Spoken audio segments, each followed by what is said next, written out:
Selamat malam Pak Mutia dan teman-teman.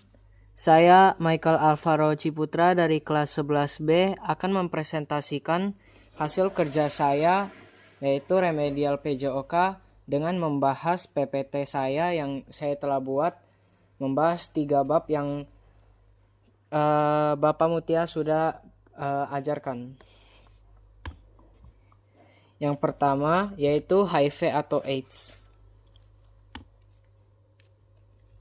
Apa itu HIV atau AIDS? Apa yang dimaksud dengan HIV dan AIDS? HIV atau Human Immunodeficiency Virus adalah virus yang menyerang sistem kekebalan tubuh yang dapat melemahkan kemampuan tubuh melawan infeksi dan penyakit. Dan AIDS itu atau Acquired Immune Deficiency Syndrome adalah kondisi di mana HIV sudah pada tahap infeksi akhir. Yang kedua, sejarah penemuan HIV atau AIDS. Para ahli memperkirakan virus HIV berasal dari simpanse dan simian immunodeficiency virus atau SIV. Virus ini menyerang sistem kekebalan monyet dan kera. Diperkirakan simpanse berburu dan memangsa monyet berukuran kecil yang terinfeksi SIV. Kedua, galur virus ini lantas bergabung dan membentuk SIV-CPZ. Biang penyakit ini dapat menyebar ke simpanse dan manusia. Virus SIV-CPZ kemungkinan bisa menyerang manusia lantaran pemburu di Afrika memakan daging simpanse yang terinfeksi biang penyakit atau darah simpanse masuk ke tubuh pemburu lewat celah luka di kulit pemburu. Penularan pertama SIV ke HIV pada manusia ini diperkirakan menjadi tonggak awal sejarah HIV atau AIDS. Pertama kali ditemukan pada tahun 1920. Yang ketiga, sejarah HIV AIDS menyebar ke dunia. Pada tahun 1970, virus HIV diperkirakan masuk ke AS atau Amerika Serikat dan menyebar ke seluruh dunia. Sejarah mencatat, HIV AIDS pertama kali menjadi sorotan publik ketika penyakit diumumkan di Amerika Serikat pada tahun 1981 silam.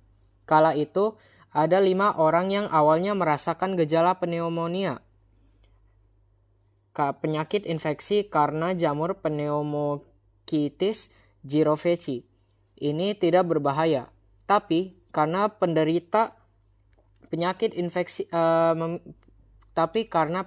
memiliki daya tahan tubuh lemah, penyakitnya menjadi parah dan berat. Setahun berselang, penyakit gangguan sistem kekebalan tubuh ini sudah menyerang 335 orang total. Dari jumlah tersebut, 136 penderita diantaranya meninggal dunia. Pusat Pengendalian dan Pencegahan Penyakit AS atau CDC lantas menggunakan istilah AIDS untuk menggambarkan wabah penyakit baru itu pada tahun 1982. Di periode yang sama, AIDS juga mulai banyak dilaporkan di sejumlah negara Eropa baru pada tahun 1984. Peneliti mengidentifikasi penyebab HIV/AIDS berasal dari virus HIV. Sejak itu, tes HIV/AIDS mulai dilakukan. Pada tahun 1985, Rock Hudson adalah sosok aktor pesohor pertama yang tercatat meninggal dunia karena AIDS. Ketika itu, tercatat sudah ada 20.000 kasus AIDS yang ada di seluruh dunia. Yang keempat atau ketiga, obat HIV atau AIDS. Pada tahun 1987, obat antiretroviral atau ARV adalah obat untuk mengendalikan HIV dan mencegah penyakit berkembang menjadi AIDS pertama kali ditemukan. Obat ini efektif menurunkan angka kematian akibat HIV atau AIDS. Selain meningkatkan daya tahan tubuh penderita, Obat ini juga mengurangi risiko penularan HIV dari ibu hamil ke janin yang dikandung. Pada tahun 2001, produsen obat generik mulai membuat obat HIV secara massal dengan harga yang murah di negara-negara berkembang. Pada tahun 2012, Badan Pengawas Obat Amerika Serikat atau FDA menyetujui penggunaan profilaksis prapajanan PrPP HIV pada obat yang ditujukan untuk pasangan penderita HIV/AIDS ini dapat mencegah atau mengurangi resiko penularan HIV/AIDS dari hubungan seks dengan efektivitas lebih dari 90%. Ini adalah struktur virus HIV atau AIDS. Yang di sini adalah glikoprotein. Ini lipid membran. Di sini yang mirip seperti cacing RNA, yang mirip seperti bola-bola berwarna biru yaitu kapsid. Yang warna hijau yang ini matriks, dan warna bola yang berwarna pink adalah reverse transkriptase atau enzim.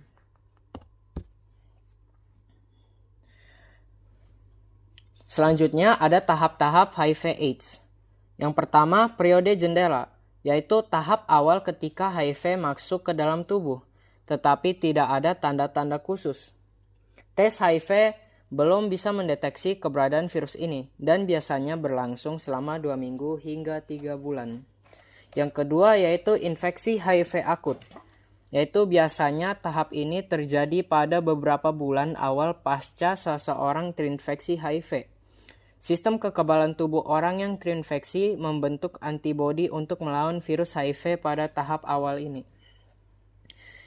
Yang ketiga, infeksi HIV kronis atau masa laten, yaitu setelah melewati tahap infeksi akut, setelah beberapa bulan penderita HIV akan memasuki infeksi HIV, memasuki tahap laten yang dapat berlangsung hingga beberapa tahun atau dekade. Virus HIV tetap aktif dalam merusak daya tahan tubuh pada tahap ini, namun berkembang biak dalam jumlah yang cenderung sedikit. Dan tahap terakhir yaitu tahap AIDS. Bila infeksi pada tahap laten tidak mendapatkan penanganan, bisa menyebabkan HIV semakin berkembang dan menyebabkan infeksi HIV memasuki tahap terakhir yaitu AIDS. Sistem kekebalan tubuh penderita sudah rusak parah pada tahap ini, sehingga penderita menjadi lebih mudah terserang infeksi lain. Aku aja. Iya.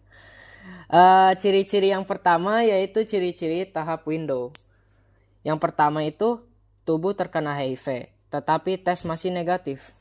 Yang kedua, kandungan virus HIV dalam tubuh sedang banyak. Yang ketiga, gejala awal mirip flu, seperti demam, sakit kepala, sakit tenggorokan, ruam, nyeri otot, dan sendi. Dan gejala terakhir yaitu gejala awal berlangsung sekitar 2 minggu sampai 3 bulan. Yang kedua yaitu ciri-ciri tahap infeksi akut. Yang pertama, sakit kepala. Yang kedua, demam. 3, menggigil. 4, nyeri sendi dan otot. 5, muntah. 6, pembengkakan kelenjar getah bening. 6, muncul ruam kulit. 7, sakit tenggorokan dan sariawan. Dan ke-8, sakit perut. Selanjutnya yaitu ciri-ciri tahap infeksi laten. Yang pertama, merasa lelah. Kedua, sakit kepala. 3, mual muntah. 4, batuk. 5, diare. Keenam, pembengkakan kelenjar getah bening sama seperti infeksi akut. Yang ke-7, herpes zoster. 8, berat badan menurun. Dan terakhir yaitu berkeringat di malam hari. Dan terakhir yaitu ciri-ciri tahap AIDS. Yang pertama, muncul ruam atau bintik di kulit. Tubuh terasa mudah lelah, sesak napas, mudah emosi atau depresi, mudah memar atau berdarah, berat badan menurun tanpa sebab yang pasti. Kelima, muncul bercak putih di lidah, mulut, kelamin, dan anus. Keenam, berkeringat di malam hari. Ketujuh, Muncul bintik ungu di kulit dan tidak bisa hilang. Ke-8, diare kronis. 9, demam selama 10 hari atau lebih. Ke-10, infeksi jamur yang terjadi di mulut, tenggorokan, atau alat kelamin perempuan. Yang ke-11, pembengkakan kelenjar getah bening di ketiak, leher, atau selangkangan. Dan terakhir, mengalami gangguan saraf seperti sulit konsentrasi, mudah bingung, hingga lupa mengingat. Dan terakhir, yaitu dampak AIDS. AIDS atau Acquired Immunodeficiency Syndrome adalah tahap akhir dari infeksi HIV yang tidak diobati dan memiliki dampak signifikan bagi individu maupun masyarakat. Dampak kesehatan yang utama adalah penurunan kekebalan tubuh, membuat penderitanya rentan terhadap infeksi oportunistik seperti TBC, pneumonia, dan kanker tertentu, yang dapat berujung pada kematian jika tidak ditangani. Secara psikologis, penderita sering menghadapi stigma dan diskriminasi yang dapat menyebabkan isolasi sosial, rendahnya harga diri, depresi, hingga trauma mental akibat beban emosional yang berat.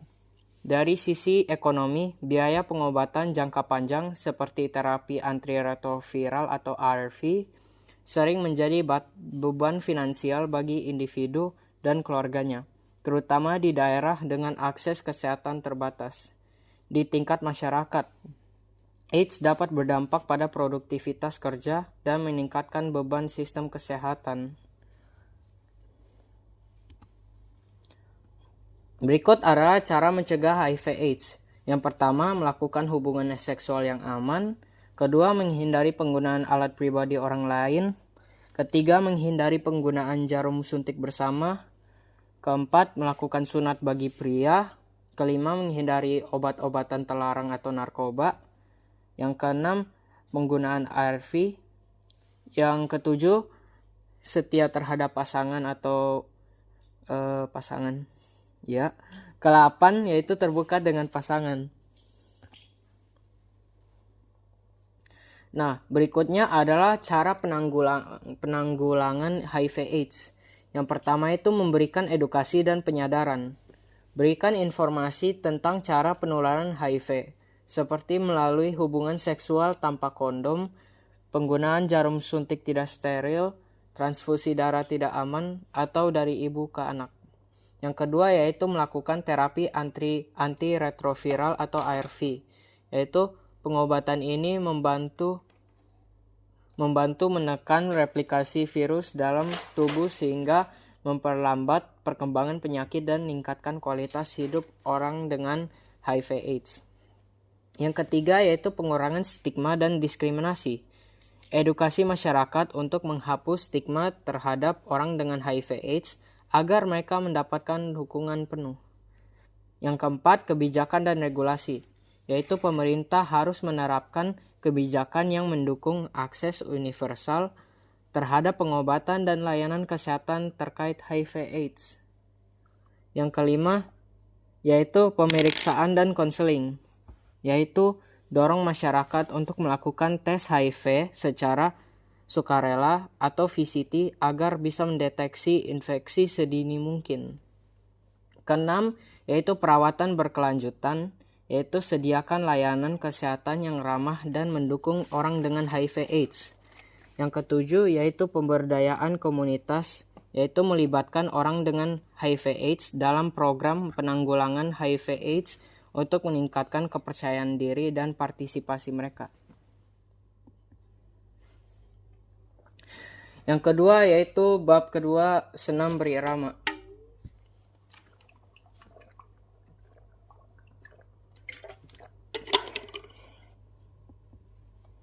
Apa itu senam berirama? Senam berirama adalah olahraga yang memadukan gerakan tubuh yang terstruktur dengan irama musik atau hitungan. Olahraga ini dapat dilakukan dengan atau tanpa alat bantu seperti pita, bola, simpai, tali, atau gada. Tujuan dari senam berirama adalah untuk melatih kelincahan, keseimbangan, kelenturan, serta koordinasi gerakan tubuh. Yang pertama yaitu sejarah gerak berirama. Senam berirama pertama kali berkembang di Eropa pada awal abad ke-20. Olahraga ini terinspirasi oleh tarian klasik dan senam artistik. Pada awalnya, senam berirama merupakan bagian dari latihan militer yang dirancang untuk meningkatkan kebugaran dan disiplin tubuh. Pada tahun 1920-an, gerakan ini mulai diformalkan sebagai cabang olahraga tersendiri di Rusia dan Eropa Timur. Konsep senam berirama modern dipengaruhi oleh karya beberapa tokoh seperti Émile Jacques Dalcroze yang menciptakan metode eurythmics, Rudolf Bode yang memperkenalkan gerakan tubuh yang harmonis, serta Isadora Duncan yang mempopulerkan tarian ekspresif. Pada tahun 1940-an, senam berirama mulai diorganisir secara profesional dengan diadakannya kompetisi nasional dan internasional. Federasi Senam Internasional atau FIC kemudian mengakui senam berirama sebagai salah satu cabang olahraga resmi. Dan pada tahun 1963, kejuaraan dunia pertama untuk senam berirama diadakan di Budapest, yaitu di Hungaria. Selanjutnya yaitu manfaat-manfaat senam berirama. Yang pertama, meningkatkan kelenturan seperti melatih otot dan sendi agar lebih lentur. Yang kedua, melatih keseimbangan seperti membantu meningkatkan stabilitas tubuh. Yang ketiga, mengasah koordinasi yaitu meningkatkan kemampuan menggerakkan tubuh secara harmonis. Keempat, yaitu meningkatkan kebugaran atau membakar kalori dan meningkatkan kesehatan kardiovaskular. Dan terakhir yaitu melatih estetika gerakan, yaitu meningkatkan keindahan gerakan tubuh.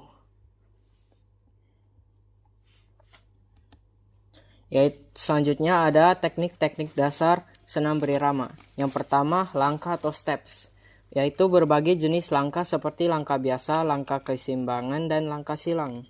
Yang kedua, ayunan lengan yaitu gerakan lengan yang dilakukan secara ritmis.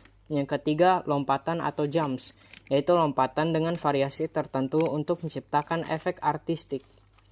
Keempat, peregangan atau stretching, yaitu gerakan peregangan untuk meningkatkan fleksibilitas. Yang kelima, yaitu putaran atau turns, yaitu gerakan berputar pada satu kaki atau keduanya. Dan terakhir, yaitu pelurusan persendian tubuh atau body alignment, yaitu teknik yang menuntut kemampuan untuk menjaga bentuk dan posisi tubuh serta anggotanya secara benar.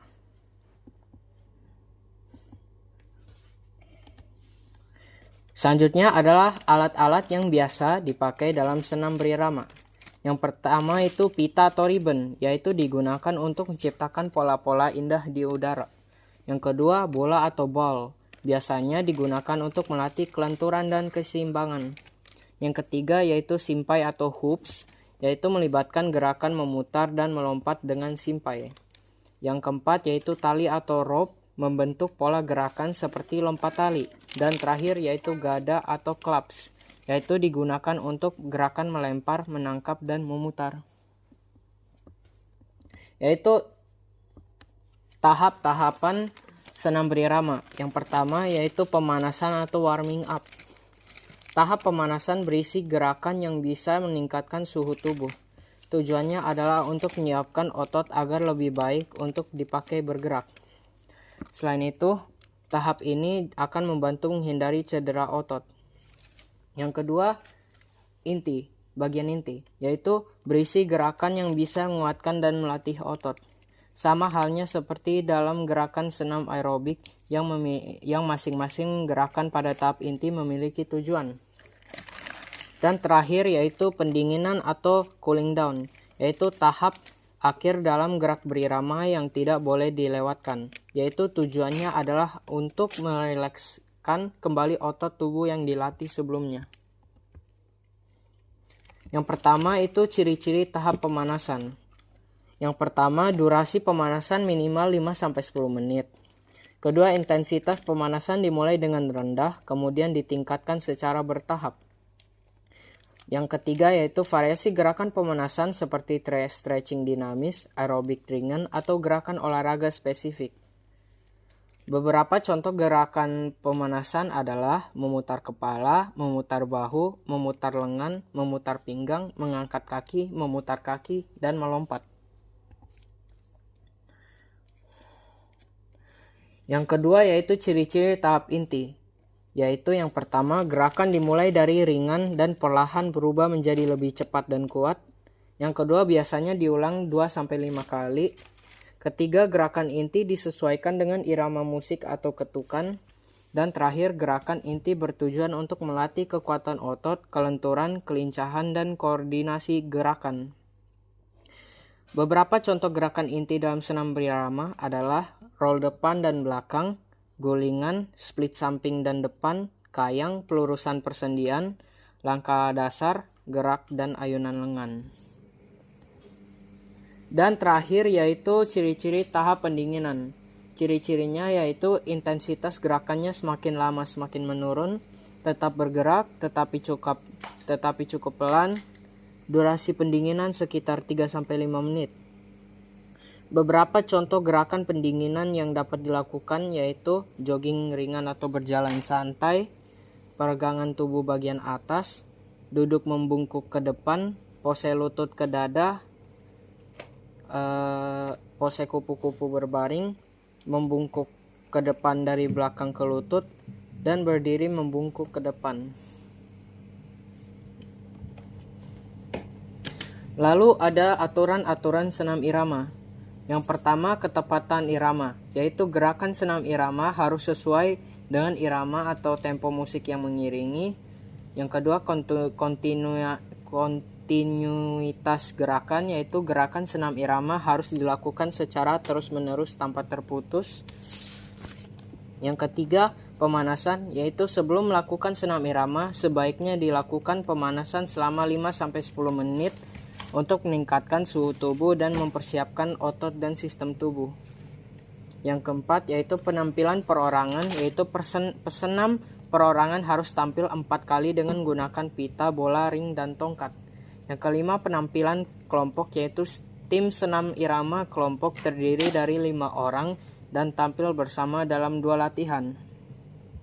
Yang keenam, penilaian, yaitu penampilan senam irama dinilai oleh juri dengan memberikan skor kesulitan D dan skor pelaksanaan E.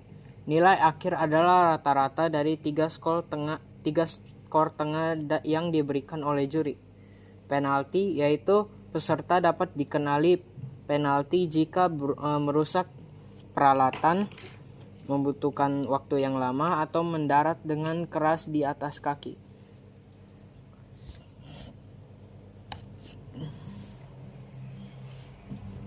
Yang lalu yaitu cara membuat permainan senam irama. Yang pertama, menentukan tema permainan, yaitu pilih tema permainan, misalnya tari pita ceria atau estafet bola ritmik untuk menarik perhatian peserta. Yang kedua, menyusun aturan permainan, yaitu tentukan aturan yang jelas seperti durasi permainan, batasan area, dan kriteria penilaian. Yang ketiga, menyiapkan alat dan musik. Sediakan alat bantu seperti pita, bola, simpai, atau tali sesuai tema dan pilih musik dengan irama yang sesuai untuk membangun suasana permainan. Yang keempat, yaitu membagi peserta dalam kelompok. Bagi peserta menjadi beberapa kelompok kecil untuk meningkatkan interaksi dan kerjasama. Yang kelima, merancang rangkaian gerakan, yaitu susun rangkaian gerakan yang sederhana namun menarik agar mudah diikuti oleh semua peserta. Yang keenam, melakukan simulasi, yaitu uji coba permainan dengan beberapa peserta untuk memastikan kelancaran jalannya permainan. Yang ketujuh, yaitu melaksanakan permainan, yaitu mulai permainan sesuai aturan yang telah ditentukan dan pantau aktivitas peserta. Yang kedelapan, yaitu memberikan penilaian dan umpan balik. Berikan penilaian berdasarkan kriteria seperti kreativitas, kerjasama, dan kesesuaian dengan irama, dan berikan umpan balik positif untuk memotivasi peserta. Dan berikutnya adalah contoh permainan senam irama.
Kenapa? Masih video. Toko masih video. Tapi boleh ada suara.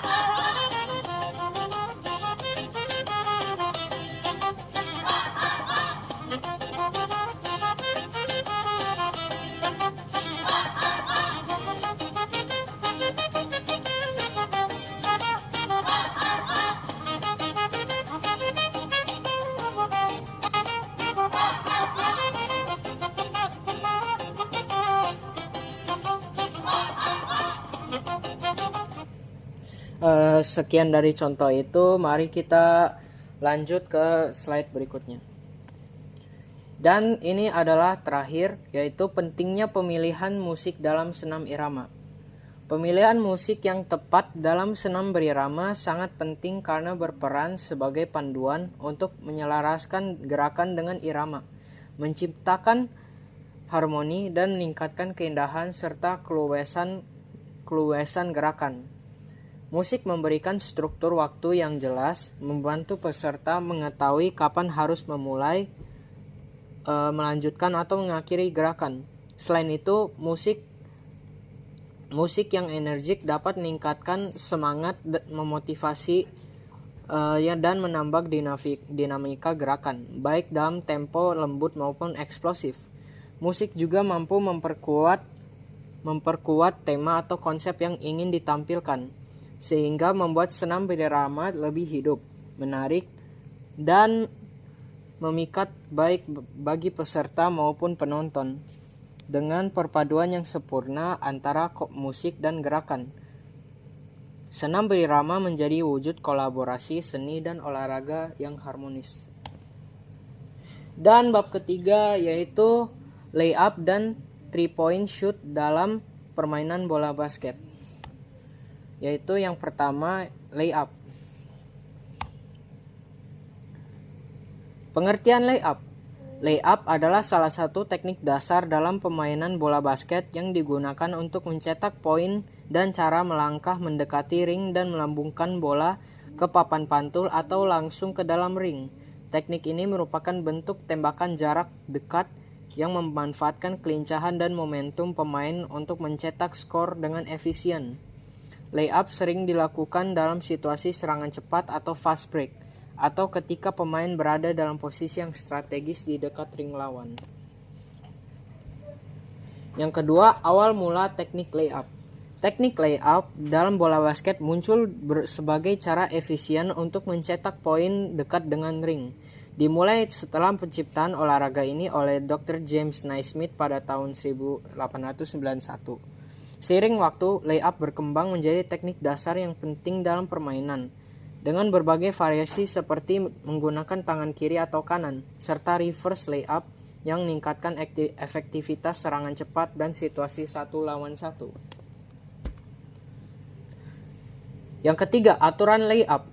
Aturan layup yaitu yang pertama, jumlah langkah, yaitu pemain hanya diperbolehkan mengambilkan 2 langkah tanpa menggiring bola sebelum melepaskan tembakan. Dan langkah lebih dari 2 akan dianggap sebagai pelanggaran atau traveling. Yang kedua, papan pantul. Bola harus diarahkan ke papan pantul sebelum masuk ke ring, tetapi harus dilakukan dengan kontrol yang baik agar tembakan menjadi efektif. Yang ketiga, penguasaan bola, yaitu pemain harus memegang bola dengan mantap dan menghindari kontak dengan pemain bertahan yang dapat menyebabkan pelanggaran, seperti charging atau offensive foul, menyebabkan pelanggaran seperti charging. Dan terakhir yaitu gerakan legal, yaitu semua gerakan harus dilakukan sesuai aturan, termasuk tidak mengangkat kaki tumpuan sebelum bola dilepaskan. Yaitu kemudian adalah momentum untuk melakukan layup. Momentum yang tepat untuk melakukan layup yaitu yang pertama saat serangan cepat atau fast break. Ketika tim berhasil mencuri bola dan memiliki peluang menyerang dengan cepat, layup akan menjadi pilihan ideal karena lawan biasanya belum sempat mengatur pertahanan. Yang kedua, ketika mendapatkan ruang kosong, yaitu jika pemain berhasil melewati penjagaan lawan dan menemukan jalur terbuka menuju ring, layup menjadi langkah yang tepat untuk mencetak poin.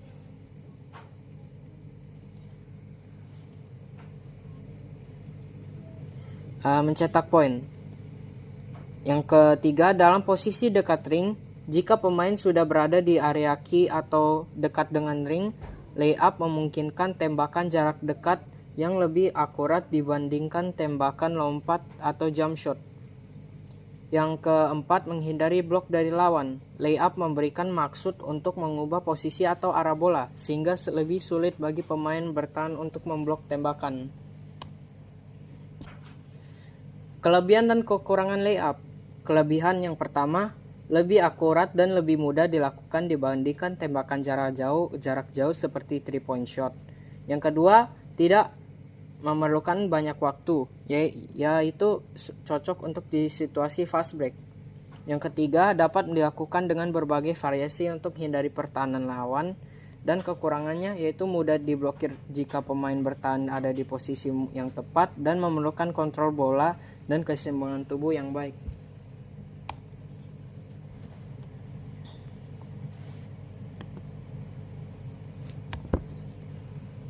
Selanjutnya yaitu langkah-langkah layup. Yang pertama, pendekatan, yaitu mulai dengan dribble mendekati keranjang, yaitu biasanya mulai dari sudut.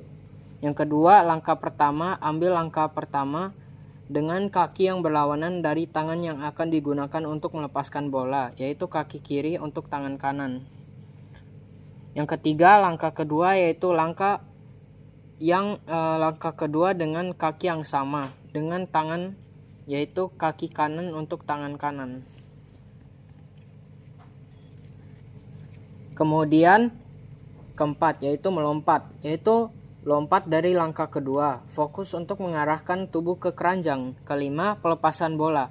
Saat di puncak lompatan, lepaskan bola dengan menggunakan jari-jari tangan, mengarahkan ke backboard atau langsung ke ring. Dan terakhir yaitu pendaratan, yaitu mendarat dengan seimbang, siap untuk menghadapi situasi selanjutnya. Kemudian ada contoh gerakan layup. Yang pertama yaitu shooting layup, yaitu menggunakan backboard ideal saat ada penjaga di depan. Dan terakhir reverse layup, yaitu menggunakan sisi belakang ring untuk menghindari blokir. Yaitu subbab yang kedua, 3-point shoot.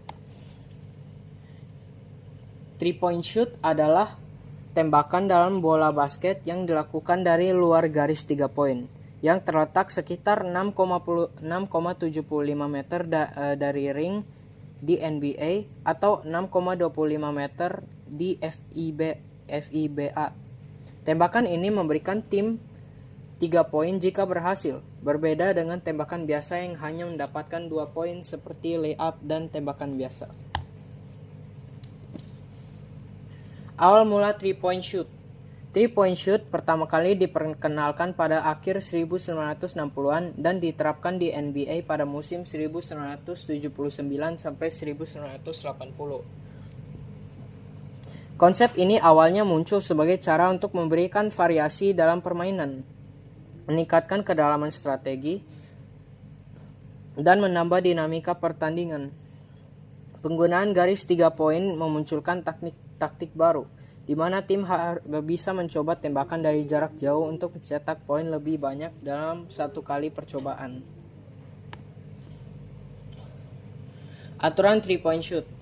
Aturan 3-point shoot yaitu yang pertama area tembakan, yaitu pemain harus berada di luar garis 3 poin untuk dapat cetak 3 poin. Lalu setiap tembakan dari luar area ini yang berhasil masuk ke ring akan dihitung sebagai 3 poin. Yang kedua durasi dan waktu, yaitu tembakan 3 poin dapat dilakukan kapan saja selama permainan, selama bola berada dalam penguasaan pemain dan tembakan dilakukan sebelum waktu habis dalam shot clock atau game clock. Dan tembakan tidak sah, yaitu jika pemain melangkah melewati garis 3 poin atau jika bagian tubuh pemain menyentuh garis saat melakukan tembakan, maka tembakan tersebut dianggap sebagai tembakan 2 angka.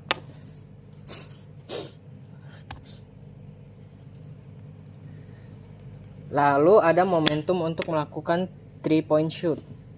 Momentum yang tepat untuk melakukan 3-point shoot yang pertama yaitu penguasaan bola yang stabil, yaitu pemain harus memiliki kontrol penuh atas bola sebelum mencoba tembakan 3 angka. Tembakan yang dilakukan dalam situasi berburu-buru atau dengan tekanan lawan seringkali kurang akurat. Yang kedua, konsentrasi dan persiapan. Pemain perlu berada dalam posisi yang seimbang dan siap untuk melakukan tembakan, baik itu dalam keadaan diam atau setelah gerakan dribble. Keseimbangan tubuh sangat penting untuk meningkatkan akurasi tembakan. Ketiga, timing yang tepat.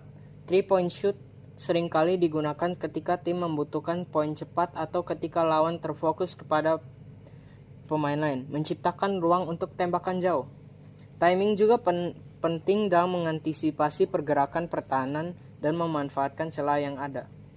Dan keempat, yaitu penyesuaian terhadap pertahanan lawan, yaitu pemain harus mampu membaca pertahanan lawan dan memanfaatkan momen saat lawan tidak siap atau tertinggal. Keputusan untuk menembak 3 angka harus disesuaikan dengan momentum pertandingan, seperti saat tim membutuhkan perubahan skor dengan cepat atau saat lawan sedang dalam kondisi lemah.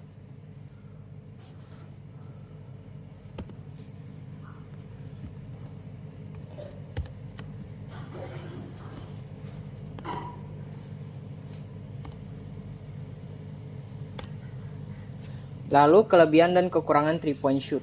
Kelebihannya yaitu peluang mendapatkan poin lebih banyak atau 3 poin, membuka ruang untuk serangan lain, efektif dalam situasi tertinggal, memanfaatkan celah dalam pertahanan, meningkatkan dinamika permainan, dan kekurangannya yaitu tingkat akurasi yang lebih rendah, resiko kehilangan bola, memerlukan keterampilan tinggi untuk eksekusi yang konsisten, bisa menjadi strategi yang terlalu bergantung pada tembakan jarak jauh, dan kurang efektif jika lawan menutup ruang tembakan dengan ketat.